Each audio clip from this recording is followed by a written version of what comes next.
Alors, quand on a préparé avec Muriel Eden ces journées-là, l'idée qui était la nôtre, c'était essayer de réfléchir ensemble sur comment valoriser, comment donner à voir des initiatives territoriales qu'on pourrait appeler inclusives, hein. Je vais revenir sur la question de ce jargon-là. Les donner à voir au plus près du territoire et au plus près des personnes qu'on accompagne, c'était l'idée initiale.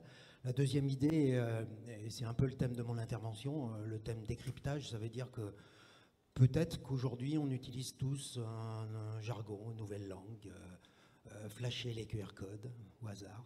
Si je dis ça à mon père, ça va être compliqué.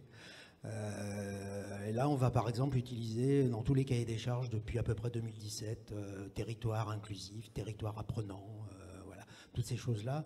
Et pour accompagner, et Agnès aussi, et un certain nombre de collègues accompagnent un certain nombre de structures sur ces questions-là. Et beaucoup de collègues nous disent, oui, c'est du repackaging sémantique, c'est une nouvelle façon de redire la même chose. C'est juste des nouveaux mots pour dire des choses qui sont très anciennes. Et la question qui nous a finalement préoccupé, c'est de se dire, au fond, est-ce que c'est effectivement juste du repackaging, une remise en forme de choses qui sont déjà là et qui permettraient de s'entendre, ou est-ce qu'il y a quelque chose de nouveau, et ce quelque chose de nouveau, ce serait quoi plus particulièrement? C'était un peu ça l'idée. Et puis la troisième chose, c'est un peu en lien avec ce qu'évoque Muriel, dire qu'avec Agnès, on est à l'origine depuis 2015, et je remercie les adhérents collectifs Kelva qui sont là aujourd'hui.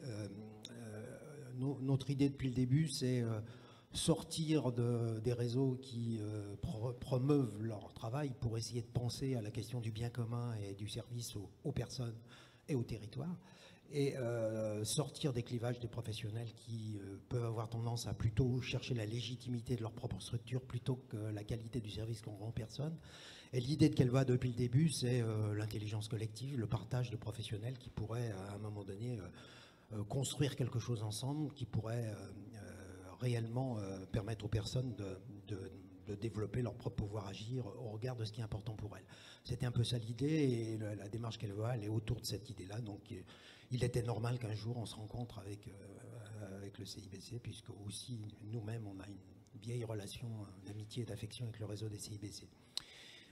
C'était un peu ça l'intention initiale. Donc j'avais écrit en janvier un petit texte blabla. En fait, j'avais envoyé à Muriel un texte que j'avais appelé blabla. Et dans ce petit blabla, il y avait un petit bout de texte qui disait la reprise économique ne permet pas à tout le monde de bénéficier de cette reprise économique. Vous voyez, c'était juste avant en fait, hein. Et puis je citais souvent Airbus en disant, regardez, Airbus, ils ont du mal à trouver des usineurs, ils ont du mal, la jeunesse ne veut pas y aller. Puis vous avez suivi l'actualité hier, il y a un certain nombre de choses qui étaient vraies au mois de janvier qui sont plus vraies aujourd'hui.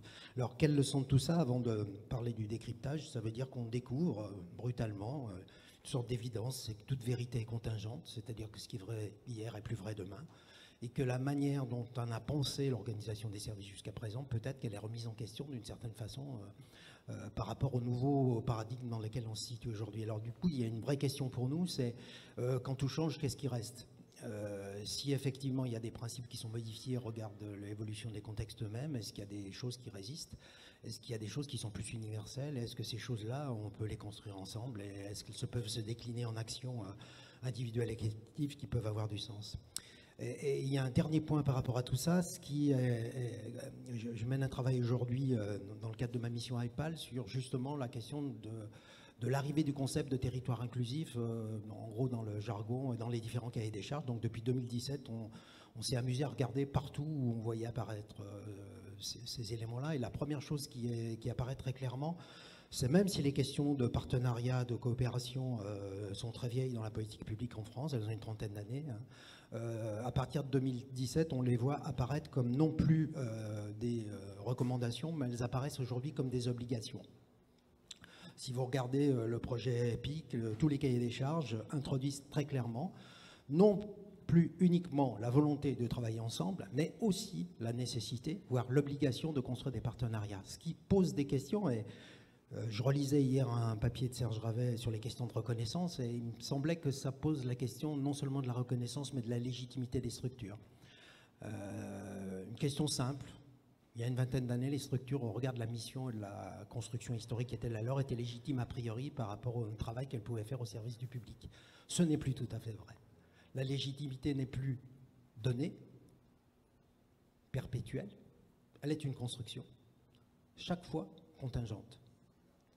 Et si on fait l'analogie avec les personnes qu'on accompagne, la légitimité, la reconnaissance est une construction sociale qui est tout le temps renouvelée, tout le temps mise en tension par rapport à des contingences et des évolutions nouvelles. Je voulais évoquer ça en préambule parce que ça pose des questions redoutables. Ça veut dire que non seulement le travail partenarial et les territoires inclusifs sont une belle idée, évidemment que le travail et l'intelligence collective sont une vertu, mais aussi c'est une nécessité, voire une contrainte. Ce qui pose pour un certain nombre de professionnels aujourd'hui une vraie question sur comment se construit la légitimité, vous l'avez compris, la reconnaissance, formelle, informelle. Est-ce que le fait d'être Calliope aujourd'hui ne garantit la qualité du service? Est-ce que le fait d'être conforme, Agnès rigole parce que ça fait 2 mois qu'on réfléchit à Calliope et on se demande comment on peut essayer de répondre de manière pertinente à Calliope. Je suis enregistré là, il faut que je fasse attention à ce que je dis. Donc ça pose la question de la norme, ça pose la question du formel, ça pose la question du durable, ça pose des questions redoutables en termes de méthodologie. Et puis, tout à coup, donc le Covid arrive, et le Covid, c'est quelque chose qui est voilà, on en a tellement parlé que du coup, je ne vais pas trop m'étendre là-dessus. Je vais plutôt m'intéresser à qu'est-ce que ça change très vite pour essayer de revenir à la question du jargon que j'évoquais tout à l'heure. Ce qui nous surprend toujours, c'est le fait que finalement, une partie de la planète s'est arrêtée brutalement. Donc, il y a quelque chose, évidemment, de la brutalité de l'arrêt. Mais il y a quelque chose de très étonnant sur à la fois l'imprévisibilité de cet arrêt brutal, mais aussi l'invisibilité de cet arrêt brutal. C'est-à-dire ce qui va caractériser aussi le Covid, c'est le fait qu'il n'est pas visible. Et d'une certaine façon, on ne peut pas imputer la responsabilité de ce qui va arriver à quelqu'un. Mais cet élément-là est très important parce que du coup, il remet en question la même manière d'être à l'environnement. Ça veut dire qu'au fond, on découvre brutalement, individuellement et collectivement, notre propre vulnérabilité. Et cette vulnérabilité-là nous re-questionne sur la manière de penser le monde commun et le monde individuel plus tard. Je vous invite juste à regarder l'étude qui a été faite sur le réseau d'émissions locales sur la représentation des jeunes du futur. Et je vous invite juste à regarder tous les sondages qui ont été faits aujourd'hui sur la perception de l'avenir du public par rapport à l'avenir. Quelle perception est l'avenir? 2 personnes sur 3 nous disent aujourd'hui que ils n'ont absolument aucune idée de la manière dont ils vont pouvoir construire leur parcours, ce qui du coup légitime évidemment, vous l'avez compris, la nécessité d'être appuyé, d'être soutenu dans ce nouveau paradigme, mais re-questionne la question même de l'entrepreneuriat de soi, c'est-à-dire comment on construit sa propre vie, alors même qu'un certain nombre de principes universitaires non discutés finalement se sont affaissés très brutalement. Et quand on regarde juste très très rapidement, parce que ce n'est pas le thème de l'intervention, mais c'est un travail que je mène actuellement, comment on va accompagner post-Covid et comment on a accompagné pendant le Covid. Et du coup, juste nommer quelques paramètres qui sont tout à fait importants. La première chose qui fascine, et ça on le repère sur toute la planète et on repère avec tous les collègues européens qui travaillent sur cette question-là, ça veut dire qu'il y a des dogmes, des principes universels, donc définis comme non négociables et non discutables, qui se sont affaissés en 2 ou 3 jours. Équilibre budgétaire, quoi qu'il en coûte. Et juste cette formule, quoi qu'il en coûte, elle réinterroge le fait que l'organisation sociale, individuelle et collective, elle est fondée sur des principes qu'on a considérés comme non négociables, mais en fait, ils sont contingents aux situations. Cette question-là, elle est à la fois interrogatrice sur notre propre façon d'être au monde individuellement et collectivement, mais vous l'avez compris, elle va réinterroger chacun à l'intérieur de lui-même dans la conduite de sa propre vie, sur sa capacité à conduire quelque chose, alors même que ce qui lui paraissait la vérité est aujourd'hui finalement remis en question sous nos yeux. La vérité, justement. BFM TV, tous les soirs, nous donnait en pâture ce qu'on pourrait appeler des controverses scientifiques sur les vertus de tel ou tel médicament. Et tout à coup, l'individu découvre que la controverse scientifique, elle a toujours existé, qu'on a toujours débattu sur le fait que des vertus d'un médicament. Mais là, en direct live, on a sous nos yeux une controverse qui nous dit « on ne sait pas ». Et le fait qu'on ne sache pas, et qu'on ne sache pas quand on saura, réinterroge quelque chose qui va être fondamental dans tout ce qu'on va travailler ensemble pendant ces 2 jours.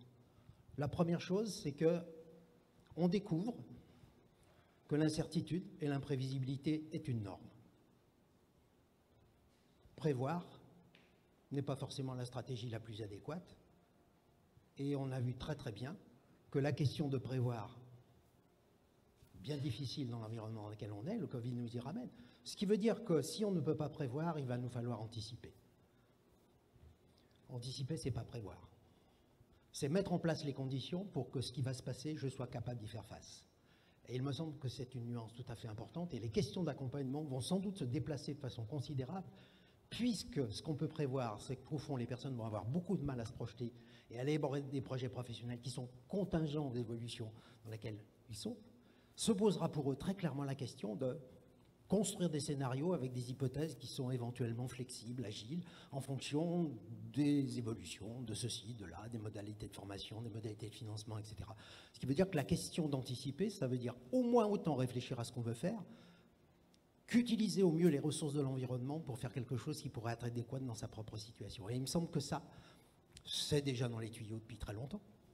Par contre, ça peut atteindre une forme de radicalité et d'une violence qui me paraît aujourd'hui très précieuse à identifier. Ce qui veut dire que cette question-là va nous réinterroger sur notre manière d'accompagner les personnes sur les territoires, puisque ce qui va se jouer pour eux, ce qui était déjà le cas, c'est plutôt quelles sont les ressources qui peuvent aujourd'hui me servir au regard de ce qui est important pour moi dans la situation dans laquelle je suis. Et ça nous reconvoque du côté du développement du pouvoir d'agir, pour plagier un peu Yann Le Bossier, qui va nous dire à un moment donné, qu'est-ce qui est important pour les personnes ici et maintenant, qu'est-ce qui est important pour eux, comment elles peuvent construire quelque chose qui leur permet d'aller vers quelque chose qui est important pour elles.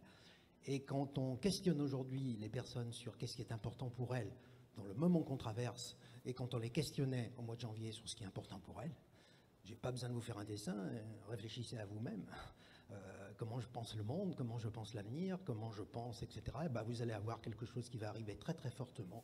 C'est que la première question qui va être posée, c'est la question de la sécurité. Et c'est la question de la capacité à finalement retrouver des points d'ancrage, retrouver des points de repère, alors même que le monde peut, d'une certaine façon, ne plus nous permettre d'avoir ces points de repère-là. Du coup, une fois qu'on a dit ça, ça pose la question du décryptage. Tous ces jargons-là, est-ce qu'au fond, territoire inclusif, territoire capacitant, à la lumière du Covid, est-ce que ça a encore des vertus? Est-ce que ça a encore des fonctions? Qu'est-ce que ça nous permet de comprendre de qu'est-ce qui serait peut-être pertinent et intéressant de faire nous-mêmes, permettre aux personnes de faire et essayer de voir comment on peut leur permettre de, on pourrait dire d'avancer, et pas forcément, Yann Le Bossier dirait, toutes les questions c'est aider les gens à franchir, passer. Donc la fonction de passeur, la fonction d'accompagnateur, elle est peut-être permettre d'aller à un endroit à un autre, de franchir, et quelles seront les conditions du franchissement. Et du coup, je reviens à la question du décryptage. Ce qu'on voit très clairement aujourd'hui, depuis à peu près 5 ans dans la plupart des cahiers des charges, mais surtout dans la plupart des initiatives territoriales qui sont prises, et je pense qu'on en aura beaucoup d'illustrations aujourd'hui, c'est finalement, il y a des fondamentaux qui apparaissent, qui peuvent être déclinés opérationnellement de façon tout à fait variée et tout à fait singulière, mais qui en même temps réinterrogent un certain nombre de choses. La première chose qu'on retrouve quasiment dans tous ces textes-là, et on le retrouve d'ailleurs dans le projet PIC, ici, dans celui-là, porté par le CIBC Normandie, c'est la question de la conception des personnes. C'est vraiment un élément central. La manière dont on va considérer la personne, non plus comme destinataire d'un service qu'on va lui proposer, mais plutôt comme partie prenante, concernée, impliquée dans les processus LEM et essentiellement porteuse de ressources. Ce qui veut dire que la question n'est pas de permettre aux personnes d'aller vers une norme sociale dont on a défini, nous, qu'elle était nécessaire pour accéder à l'emploi, mais plutôt trouver les conditions facilitatrices pour permettre à toutes les personnes de mobiliser les ressources qui sont les leurs, et plutôt nous intéresser, pas uniquement aux ressources des personnes, mais ce qu'on pourrait appeler les contextes facilitants, qui permettent aux personnes de mobiliser ces ressources dont personne ne doute qu'ils les ont, mais peut-être eux-mêmes doutent qu'ils les ont. Et la question des contextes devient centrale. Et les territoires inclusifs, tels qu'on les appelle, et les territoires apprenants, portent cette idée très forte qui peut se décliner de façon tout à fait différente. C'est-à-dire qu'on fait un petit déplacement, on n'a plus de référentiel de ce qu'il faudrait que les gens maîtrisent pour pouvoir accéder à l'emploi. On considère qu'il y a une négociation, une transaction possible entre les ressources d'une personne, les attendus de la société et une intermédiation possible par des contextes, des acteurs qui permettraient un espace de négociation, tout simplement qui faciliterait l'accès à des ressources, qui pourraient être inimaginables pour les personnes dans notre situation. Conception des personnes, enjeu des contextes, et donc quelque chose autour d'une ingénierie nouvelle, qu'on pourrait appeler une ingénierie renouvelée, ce que moi j'appelle l'ingénierie des contextes, qu'on pourrait appeler ingénierie des contextes facilitants. Alors, est-ce que c'est un jargon, ça? Ben non. C'est juste se poser la question, est-ce que l'environnement qu'on va proposer à un certain nombre de publics qui sont fâchés un peu avec l'école, est-ce que ces environnements sont propices pour mobiliser ces ressources-là? Et quelles seraient les conditions individuelles, collectives, territoriales, dans lesquelles on pourrait imaginer que ces ressources-là, finalement, trouvent possibilité de révélation dans ces environnements? Et tout ce qu'on observe en Europe sur les questions des territoires inclusifs, juste entre parenthèses, territoire inclusif, terme très franco-français, puisqu'on est quelque part dans des logiques très verticales dans les systèmes éducatifs français. Quand vous allez par exemple dans les pays scandinaves, la question du territoire, elle est pensée déjà dans le système éducatif, où la question de la proximité des acteurs et d'une forme de liberté dans la conception de l'éducation est beaucoup plus importante. Donc nous, on a l'impression parfois de faire des choses très étonnantes parce qu'on est proche du territoire et qu'on permet aux acteurs de coopérer au service du bien commun au niveau du territoire. Il y a des pays dans lesquels même le concept lui-même ne paraît pas très novateur, puisque d'une certaine façon, il est pensé historiquement dans la construction d'une proximité des acteurs par rapport à une politique publique. Le deuxième élément, donc il y a une conception de la personne. Le deuxième élément qui est de mon point de vue essentiel, c'est comment ça va modifier une conception de l'action publique. Et là, on y est complètement. C'est-à-dire qu'au fond, cette action publique, vous l'avez compris, elle va se fonder sur la coopération des acteurs, mais elle va surtout se fonder sur des approches et sur une conception différente de la manière d'accéder à une position sociale qu'on pourrait appeler inclusive, qui correspond non pas à ce qu'on pense que les gens doivent faire, mais plutôt ce qu'on pense qu'on pourrait considérer comme un espace possible pour les personnes au regard de ce qui est la priorité pour eux. Donc c'est un vrai déplacement et ça réinterroge très fortement les conceptions, alors françaises, on pourrait dire européennes, voire mondiales, de la question et de la notion d'employabilité. L'employabilité, c'est pas fabriquer un référentiel avec ce que les gens seraient en capacité de faire pour être recrutés, c'est considérer qu'il y a un espace de transaction et de négociation entre les ressources des personnes et l'environnement pour fabriquer quelque chose qui laisse des possibilités. Et quand on travaille avec des collègues européens sur le concept d'employabilité, j'ai Carlos qui dit toujours, l'employabilité, c'est tu fabriques un référentiel, et puis en fait, il faudra se débrouiller pour que les gens atteignent le référentiel lui-même.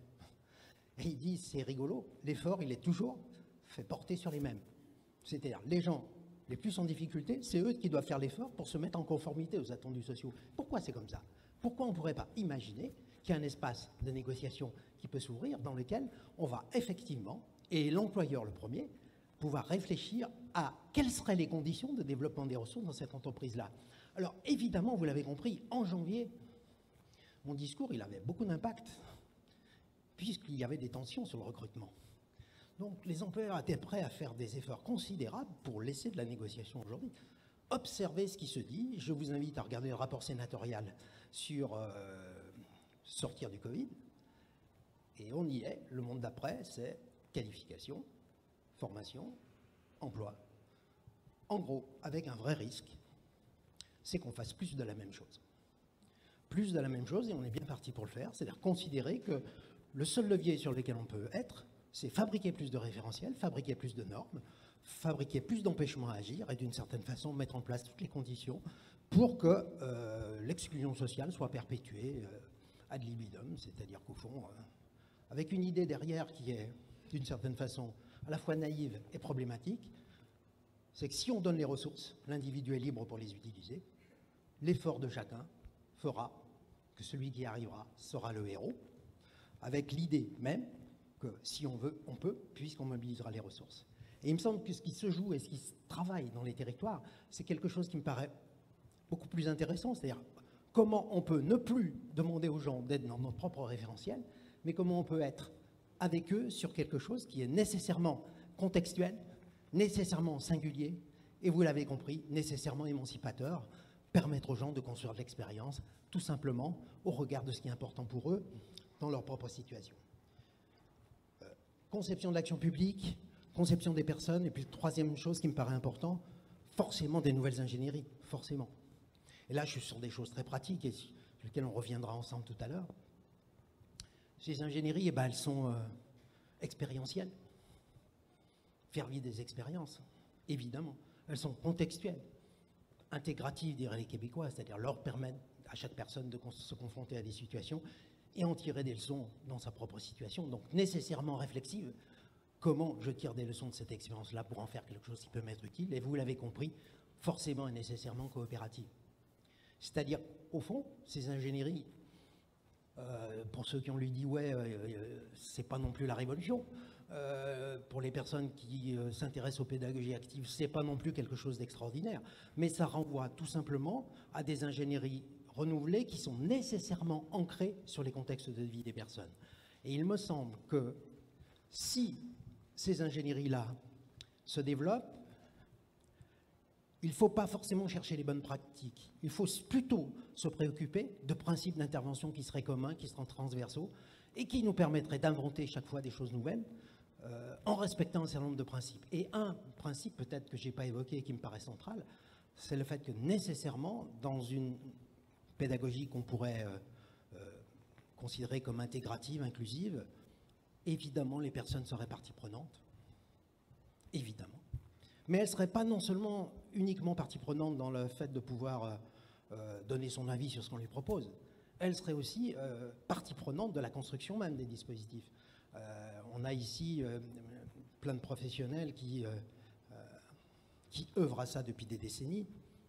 Ce qui pose problème, c'est aussi une lecture référentielle des bonnes pratiques. Il suffirait d'expérimenter quelque chose, de voir si ça fonctionne et de le dupliquer. L'idée même de la duplication est problématique. Au fond, si on considère que les contextes apprenants et inclusifs sont d'abord des contextes, c'est l'ingénierie des contextes qui compte, et c'est les forces en présence et la manière de fabriquer quelque chose de singulier et d'universel en même temps qui est l'enjeu.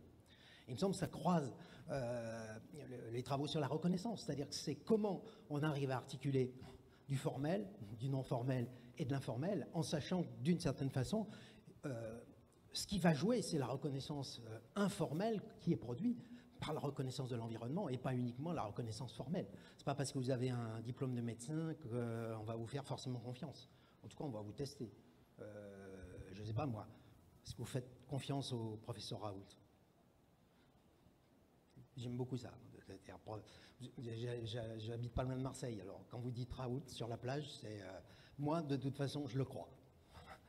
Et c'est rigolo, c'est-à-dire que le crédit qu'on accorde à quelqu'un, il n'est pas forcément lié à une reconnaissance qui serait de ce moment-là formelle. Est-ce que vous y connaissez quelque chose sur les médicaments contre le Covid? D'accord? Moi non plus. Et en fait, on arrive à quelque chose qui est assez fascinant, c'est-à-dire que l'individu lui-même peut se poser la question, au fond, qui croire? Je dis, mais vous cassez pas la tête, on a un exemple simple, ce que je te disais, c'est-à-dire étudiez les tweets de Trump tous les jours et vous aurez une idée de ce qu'est la vérité. Trump faisant un tweet magnifique, la preuve que je dis la vérité, les Américains me croient.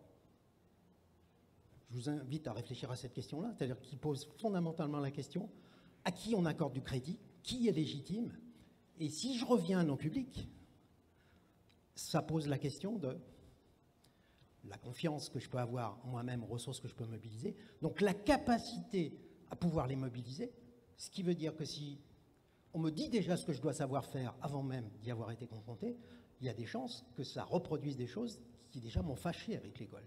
Si je considère que mon enjeu, c'est mobiliser des ressources pour les personnes, au regard de l'ingénierie et de l'ingéniosité que j'ai développée dans la fabrication des contextes, on peut penser que les personnes seront plus capables de les mobiliser et que d'une certaine façon, si j'ai l'expérience de la mobilisation, il y a peut-être des chances que des signes de reconnaissance puissent aller avec et que, vous l'avez compris, que la confiance puisse croître et que le mouvement énergétique que ça puisse produire produise des choses tout à fait fascinantes. Il faut que je m'arrête peut-être, non, c'est ça?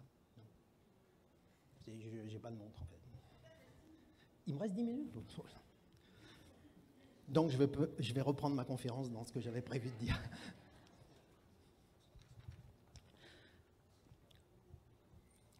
Donc 3 points qui me semblent très importants dans le décryptage, c'est effectivement une conception de l'action publique, une conception des personnes et des ingénieries renouvelées par rapport à ce qu'on a à faire. Alors pour clore et pour peut-être ouvrir le débat, ça nous pose un certain nombre de questions dans le moment qu'on traverse sur accompagner pendant et après le Covid. Donc très simplement, vous avez tous vécu, vous n'en pouvez plus des Zooms, des Skype, des masques, des machins, vous êtes d'accord avec moi, on n'en peut plus. Hein. Je suis content d'avoir quitté mon masque, je suis loin, je suis en distance sociale, juste distanciation sociale, juste le mot. Nouvelle ingénierie, l'ingénierie renouvelée, c'est fabriquer du lien en distance sociale. Alors en ce moment, je fais la liste de tous les paradoxes dans lesquels on est, en fait. Hein. Donc il y en a 10, je ne veux pas vous les livrer parce que c'est un peu déprimant, en fait. Hein. Mais ça pose la question de comment on va fabriquer du lien social, alors même qu'un des éléments centraux qu'on a en tant qu'individu, c'est toucher, voir, parler, échanger, etc. Donc ça veut dire qu'on doit repenser la question de la relation, non plus uniquement dans la question de la proximité, mais dans la question de la proximité du lien. Donc ça, dans le travail qu'on mène, là, j'accompagne une mission locale sur une garantie jeune totalement virtuelle. Ça pose des questions assez redoutables, mais tout à fait passionnantes, dans lesquelles le public lui-même nous amène des ressources assez incroyables, sur le fait qu'au fond, peut-être que les professionnels ne sont pas très à l'aise avec ça. Par contre, un certain nombre de jeunes qui, effectivement, n'ont pas les codes de l'employabilité habituelle, sur des processus-là, ils ont une capacité d'initiative et d'innovation tout à fait incroyable. Donc peut-être qu'on a aussi à réfléchir à des choses tout à fait étonnantes, c'est-à-dire qu'on a découvert, par exemple, mes collègues découvrent que des jeunes qui ne viennent pas à leur rendez-vous échangent par SMS régulièrement pendant le confinement. Pourquoi ? Parce que l'ouverture sur le multimodalité modifie la relation qu'on va avoir avec les personnes. Et ce qu'on est en train de découvrir, qu'on savait déjà, mais c'est qu'après le Covid, l'enjeu sera l'hybridation des modalités. Si on n'est pas capable aujourd'hui d'hybrider les modalités, de toute façon, on va perdre du public. En sachant que, qu'est-ce qu'on découvre aujourd'hui, mais qu'on savait déjà, c'est que le Covid a amplifié un mouvement très fort, c'est que si on veut rendre un service au regard des priorités de la personne, il faut donner l'occasion à la personne de choisir le contenu, de choisir le moment, de choisir la modalité et de choisir le type même de relation. Si vous voulez augmenter la probabilité d'avoir du public, on n'échappera pas à ça. Et là, j'accompagne un groupe de travail régional sur la question des innovations dans le cadre des invisibles. Très intéressant à observer. On a 2 types de pratiques. Première pratique, chasser les invisibles. Détecter où sont les invisibles. Et moi, je suis un peu surpris. Je dis, vous voulez un décodeur invisible, bracelet électronique, géolocalisation, QR code, etc. Et je dis, une fois qu'on les a trouvés, est-ce que les trouver, c'est l'enjeu? Je dis, il y a peut-être 2 enjeux. C'est effectivement des détecteurs d'invisibles, pourquoi pas. Hein. Mais une fois qu'on les a, on fait quoi avec eux? C'est-à-dire, est-ce que l'innovation, elle est dans le décodage ou l'innovation, elle est plutôt dans qu'est-ce qui fait qu'ils ne venaient plus et quelle serait la nature du service qu'on pourrait construire avec eux? Et il me semble que là, on a un magnifique déplacement de la problématique. Si les gens ne s'engagent pas, on va d'abord essayer de les trouver avec le présupposé que parce qu'on les aura trouvés, ils vont s'engager. Il me semble que c'est peut-être cheminer un peu à l'envers et que si les gens ne vont plus voter, si les gens se désaffilient, si les gens n'ont plus confiance, je vous laisse réfléchir, ça pose la question de en quoi ils croient, de la qualité du service, de en quoi on peut les aider. Et il me semble que la question de en quoi on peut aider les personnes, sur la question des invisibles, c'est tout à fait fascinant. En quoi on peut les aider, ça veut dire que d'une certaine façon, il faut arrêter de vouloir qu'ils viennent dans notre propre monde pour d'une certaine façon arriver à fabriquer avec eux un monde commun dans lequel on pourrait être différents, singuliers, mais aussi dans lequel on pourrait partager un certain nombre de choses. Et ça sera un des thèmes de cet après-midi, de ce matin de fin de matinée, sur un atelier sur la question de la fabrication du commun. La fabrication du commun, elle est à tous les échelons. Elle est à l'échelon d'un quartier, elle est à l'échelon d'un immeuble. Pour ceux qui ont été confinés dans des immeubles, par exemple, dans les villes, par exemple, ils ont découvert ce que c'était que le commun. Là, c'est aussi un paradoxe, c'est-à-dire qu'on veut tous être solidaires, Mais en même temps, qu'est-ce que les autres nous emmerdent dans certaines situations, hein. Ça veut dire que vous allez voir que on est tout le temps clivé dans des paradoxes. C'est-à-dire qu'on voudrait une société solidaire et en même temps, on voudrait que le chômage n'augmente pas. Donc ça veut dire qu'on a des paradoxes qu'on va devoir accompagner sans cesse, ce qui veut dire qu'on a sans doute à réfléchir sur, dans la période qui vient, alors qui est à la fois incertaine mais ouverte. Alors si vous êtes optimiste, ouverte, c'est génial. Si vous êtes pessimiste, incertaine, c'est flippant. Comment cette période qui s'ouvre pourrait être d'une certaine façon ouverte, et comment, et je reprendrai volontiers pour terminer une jolie phrase de philosophe Cynthia Fleury, dans un édito de la semaine dernière, elle dit la chose suivante: ne faisons pas l'erreur de reconstruire l'avant. Le confinement a ouvert le chemin d'une société moderne avec quantité d'expérimentation. Ne retombons pas dans le piège des hyperstructures pléthoriques qui excellent à empêcher. Merci beaucoup.